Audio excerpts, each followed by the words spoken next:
Hey,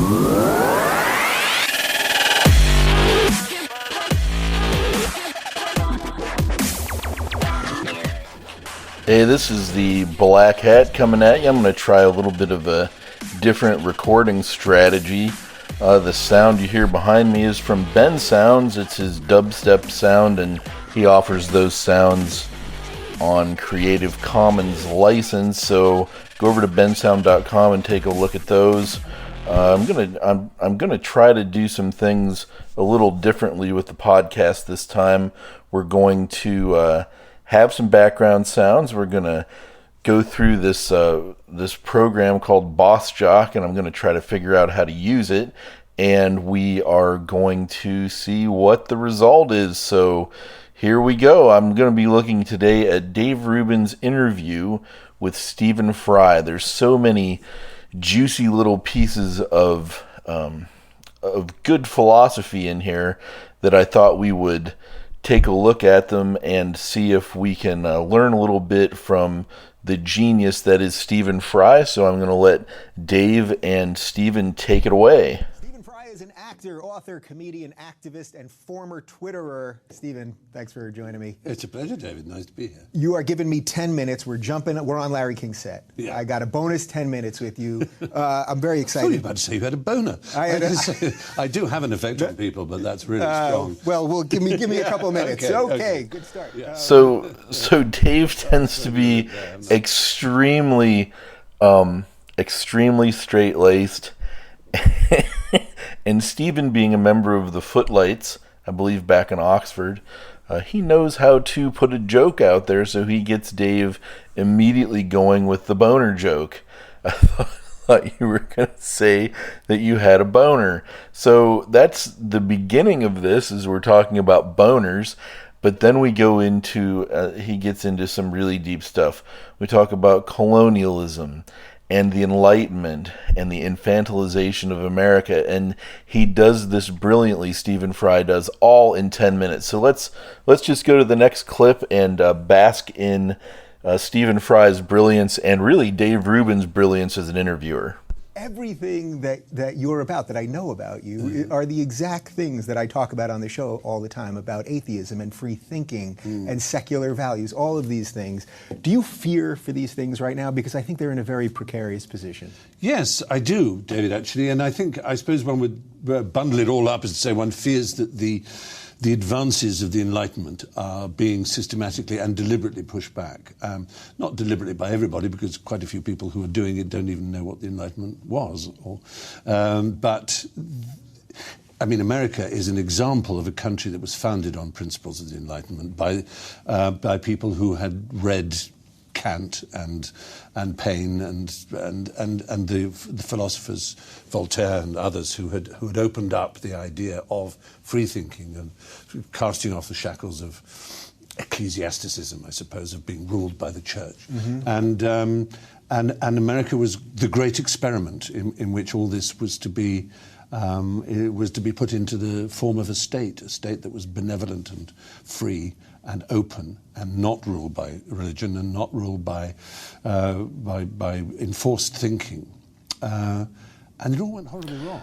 So Stephen Fry there says that he thinks that we're losing the Enlightenment, and I completely and totally 100% agree with him.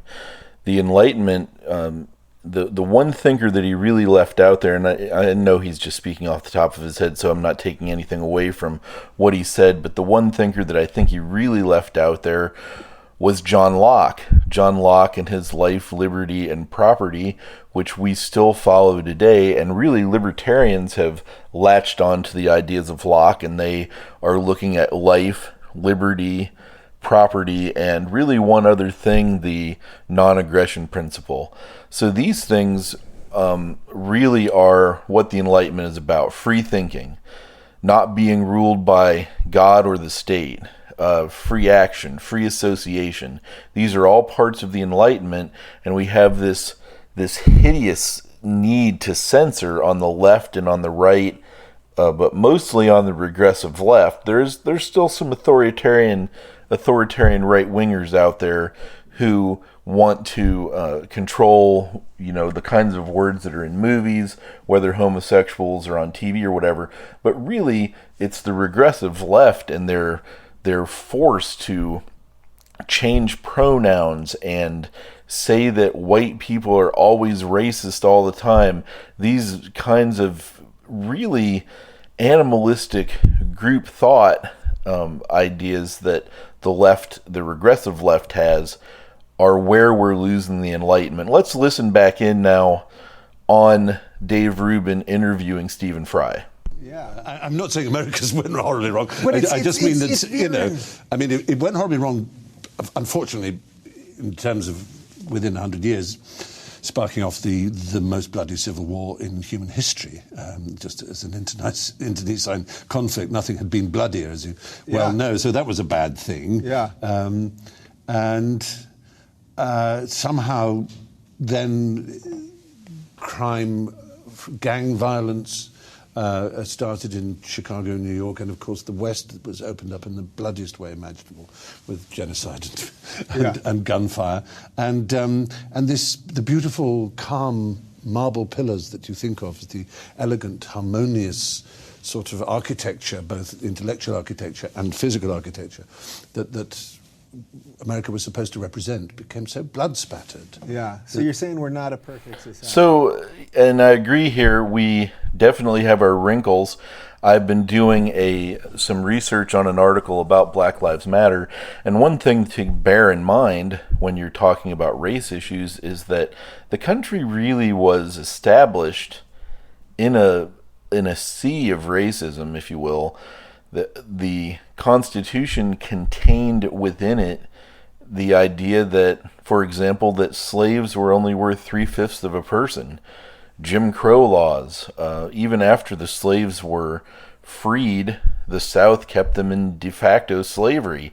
So we really have had some major issues and growing pains. And he mentions the bloodiest civil war in history, opening up the West with really murdering all the Indians as we went, Native Americans, if you will, not to be more politically correct, or indigenous people. And so America has definitely had its share of wrinkles, and it's still the best experiment for liberty ever produced on the planet, even with all of that horror. So let's continue listening to the interview. David Rubin interviewing Stephen Fry. No, by no means are you any less perfect than Britain or any other. Yeah. But there's an irony at the heart of it, and I am, as you rightly said, an atheist. But funnily enough, perhaps more than that, I'm not a rationalist. I'm an empiricist. I think there's a very important difference with thinking about thought. Empirical thought is about seeing whether something is true, experimenting with it, finding out, testing it. And sometimes rationalism can be superstition. You can say rationally that you have this, like Pascal had a rational theory of light. And it took Newton to poke a hole in some cardboard. Right. And that's the empirical way of saying, no, it's just look. So that's really just science. You're down with science. Down with science, but a very particular view. Yes, empirical science is a very important side of it. Of course, writing sums on a blackboard is important as well, but they've got to be tested. That's why I love the Large Hadron Collider and things like that. But I don't know how we got to this, why I raised that issue. Well, all sort of couched in thinking, clear thinking. Which absolute clear thinking, which is a phrase that, as you know, I value highly from Bertrand Russell. And the empirical side of it is this, and it's worth thinking. So we have there Stephen Fry talking about, I just wanted to test to see what it was like to put some sound effects in between the clips. We have Stephen Fry there taking a look at empiricism versus rationalism. And that brings up a really good point. You can rationalize almost anything.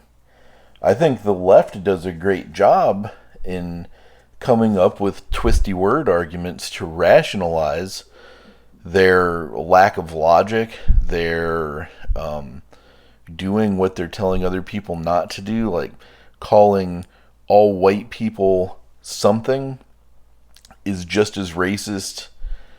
Calling all white people racist is racist. So, but they have very good ways to get around it. They rationalize. And what Stephen Fry is saying is he's an empiricist. It has to be testable and it has to be reproducible. It's basically science. Empiricism is science in order to be provable. It's not something that you can just you can rationalize the existence of God. Doesn't mean that you can prove it through empirical measures that God actually exists. So he very quickly takes you through the difference between rationalism and empiricism. Let's listen back in on the interview. Countries that have kings and queens, which are rationally stupid, weird ideas, are empirically freer and more socially just than countries that don't. Consider that. Look at the world now. Look at social justice, happiness, freedom and equality in the world. And you're thinking Sweden, Denmark, Norway, Benelux countries, and Britain, which does have very high levels of social justice, and Holland. These countries have kings and queens. And they have constitutional monarchies. So it isn't. That's what I mean by being empirical. Right. Well, that's tough. I'm not saying therefore you must have a king and queen in order to be free. But all I'm saying is having one doesn't stop you from being freer, from being opener. I mean, these are very open societies. Denmark and Sweden and Norway in particular, incredibly open societies. Yeah.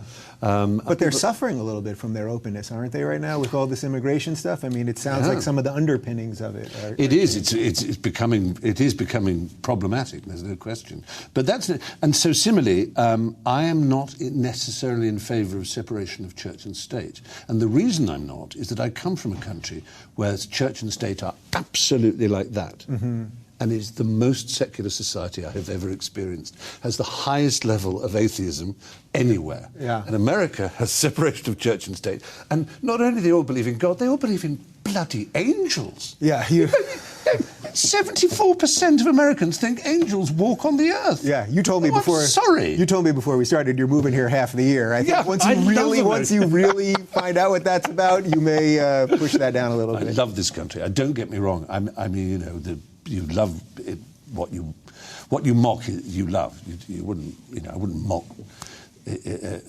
some of the sides of America if I didn't value America so much. So there's a lot going on in that clip. 74% of Americans believe that angels are real. I know people in my family that believe that angels walk the earth. But he's talking about empiricism and how you can look at countries that have kings and queens, and just because they have kings and queens doesn't mean they're not going to be free-thinking countries. And just because you have a state church doesn't mean that you're necessarily going to have everyone attending church. He said that Britain has a state church, but they're more secular than the U.S. is, and that's borne out by the fact that 74% of Americans believe in angels, and Britain has the highest rate of atheism of, I think, any first world country. So empiricism is simply testing your hypotheses.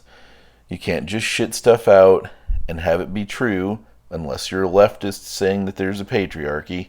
I guess then you can shit it out and it's true. Empiricism requires that you actually have evidence for what you say. Let's continue on.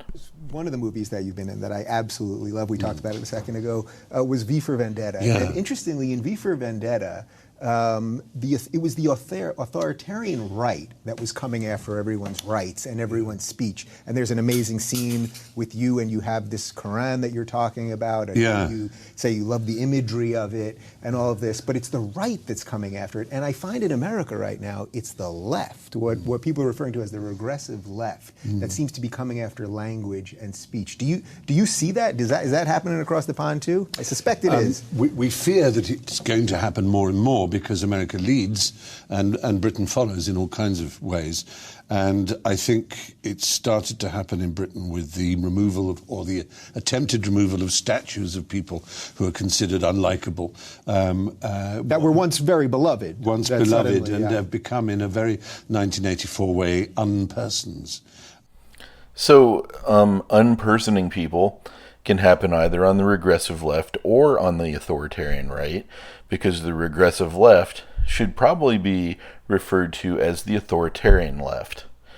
They are just as authoritarian as the right side of that equation.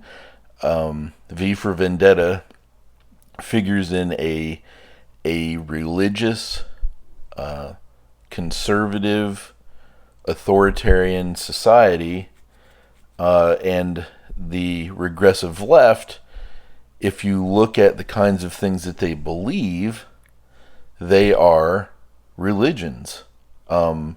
They believe things without empirical proof. They believe things without empirical proof, and therefore the kinds of things that they believe have to be called religions. But the point I wanted to make in this, between these segments, is that the regressive left and the authoritarian right are almost the same thing. You have religious-like secular belief on the left, or you have authoritarian religious belief on the right, but really their methods and their outcomes are extremely similar. Let's continue on here. And suddenly somebody, because they were an imperialist, Cecil Rhodes is the example I'm thinking of, who is probably best known in America because of the Rhodes scholarships that Americans take to get to Oxford. And he founded the country called Rhodesia, hence its name, which is now Zimbabwe, of course. And he was the founder of De Beers and various diamond things. And he was a real empire builder. And he was, I'm sure, a monster. He once said to have been born British was to have drawn first prize in the lottery of life. Right. This is a guy who had an ego thing. There's a big statue of him or a sculpture of him or something in his Oxford College. And there was a movement because people were offended by this, because he stood for values that we now regard, rightly, I think, as terrible. Stealing other people's countries. Right. Not particularly. Not a great Not a good idea. thing to do, and raiding all their mineral wealth. Yeah. But to remove his statue, it strikes me as being stupid. I mean, the way to fight colonialism and the ideas behind it is not to pull down statues. Yeah. It is to actually to reveal, to say who he is. This is who this man was. Look at him. Yeah. So this might occasionally throw an egg at it. Yeah, and this is like when in America they won't show repeats of the show Dukes of Hazzard because they had a Confederate flag on it. Or I'll even hear, Thomas Jefferson, people will say, well, it's known that he was sleeping with one of his slaves, and people say, well, he was a rapist, and we should now. But he also helped free the slaves. Yeah, I know. It's There's two things going on here. First of all, the idea of revisionism. And revisionism sometimes is important. I mean, you want to understand the problems that creating the historical record had in the first place. You need to understand that, for example, histories are created by the people who are in power, and histories often are written so that they are praising the people in power. For example, most people would agree that Abraham Lincoln is one of our greatest presidents. However, there's a libertarian move to revise Lincoln's stature among the presidents because he did some things that have completely altered the republic since. He made an extremely powerful presidency, for example, and he basically annihilated the 10th Amendment. The idea that the federal government simply was there as a referee between the states and handled things that happened between the states, but there was no, so there were, the federal government was the way that the states connected to each other, but there was no overarching net that was was an American government that everyone had to follow in every state. Well, when the 10th Amendment becomes a thing of the past, then that shatters the limited power of the federal government, and it creates a much more powerful government. I digressed there on Abe Lincoln, but revisionism is something that they discussed in that last clip. The other thing is the antiseptic of the truth. The truth is an antiseptic. If you let people speak their minds, or if you allow, for example, the statue to stay, then you can have a discussion about why the person's methods were horrible, like the Cecil Rhodes imperialist that he's talking about, who the Rhodes Scholarship to Oxford and that Americans used to go to Oxford is named after. Well, the imperialism that Rhodes believed in is horrific.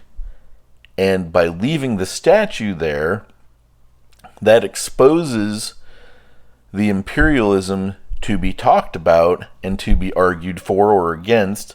I would assume mostly against at this point.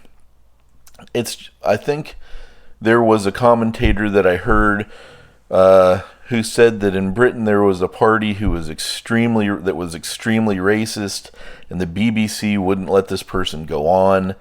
The BBC wanted to have the person on, rather, and the people were just absolutely adamantly against giving this person a platform. Well, what happens when you give stupid a platform?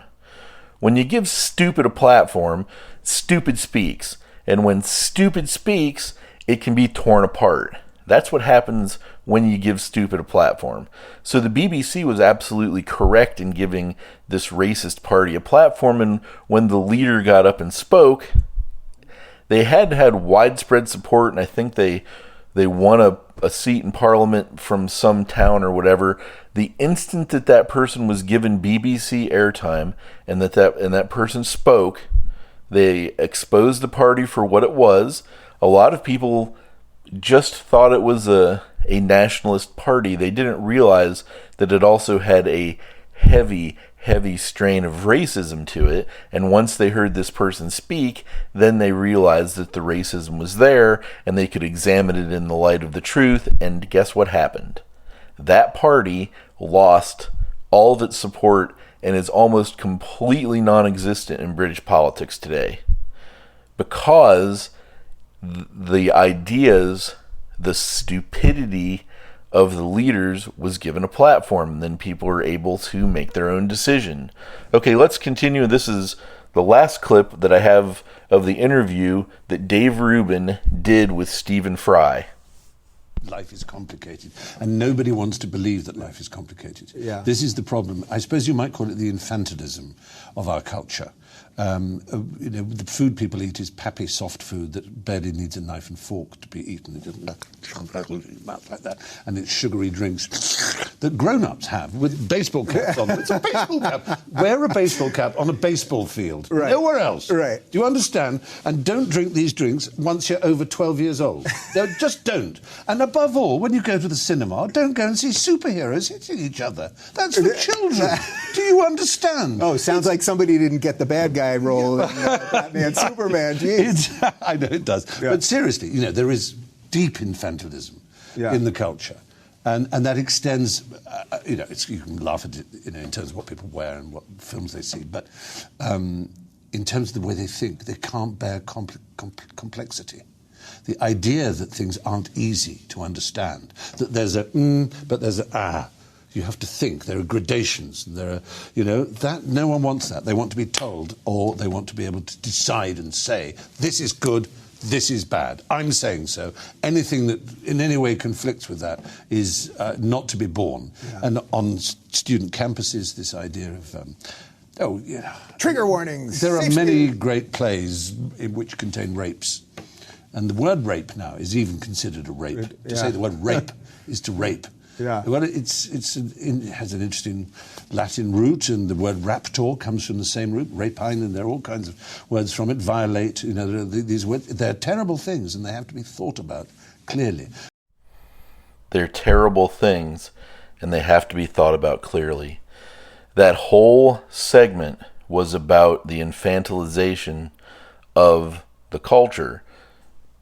Pappy food, he says, that you can just eat up, and your sugary soft drinks, and your superhero movies where everything is solved with a fist, where people just punch each other in the face and everything is resolved. And he said that is the infantilization of the culture. People can't bear complexity.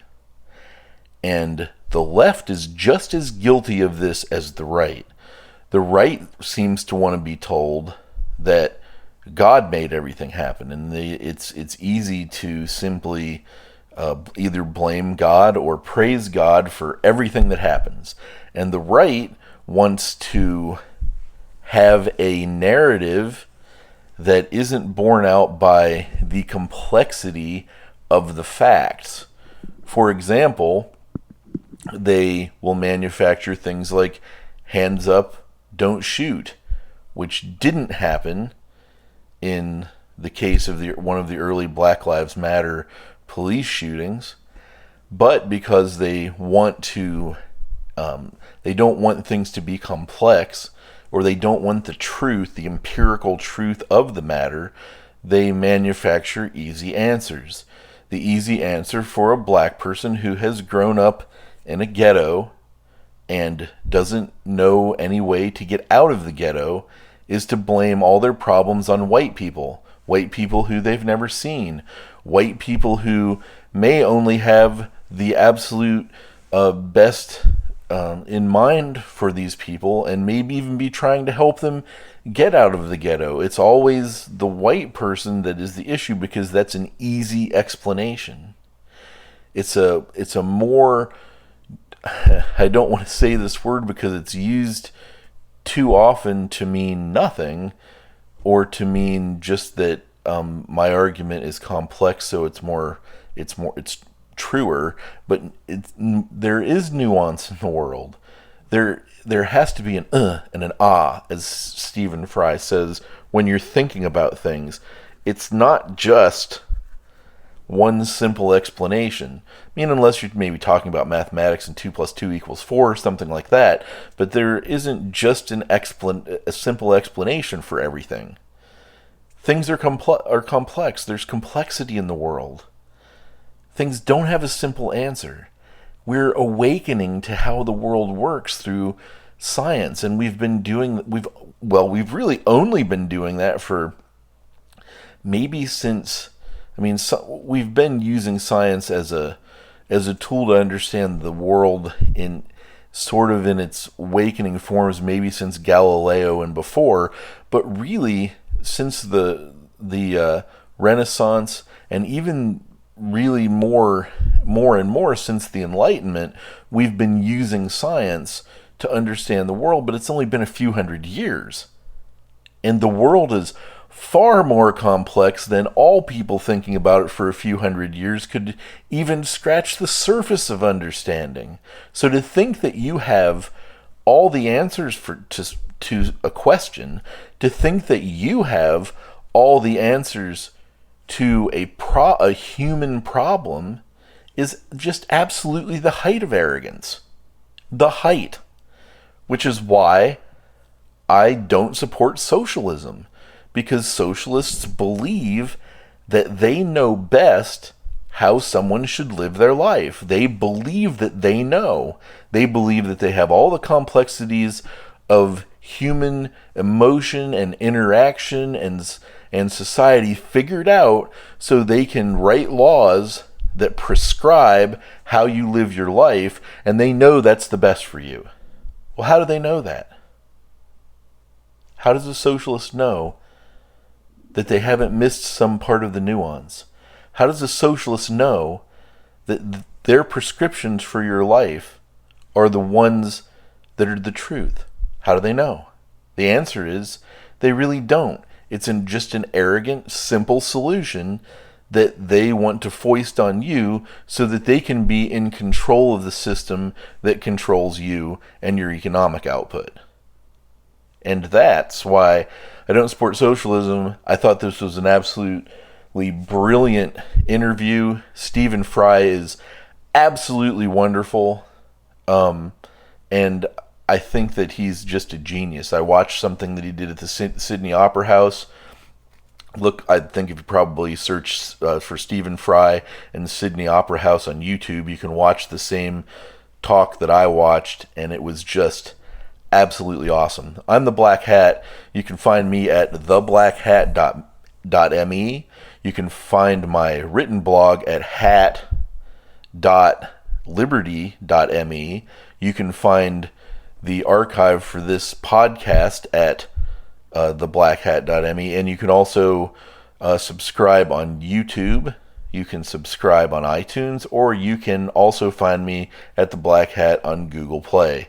I really appreciate you listening, and click the subscribe button if you liked what you heard today. Thank you.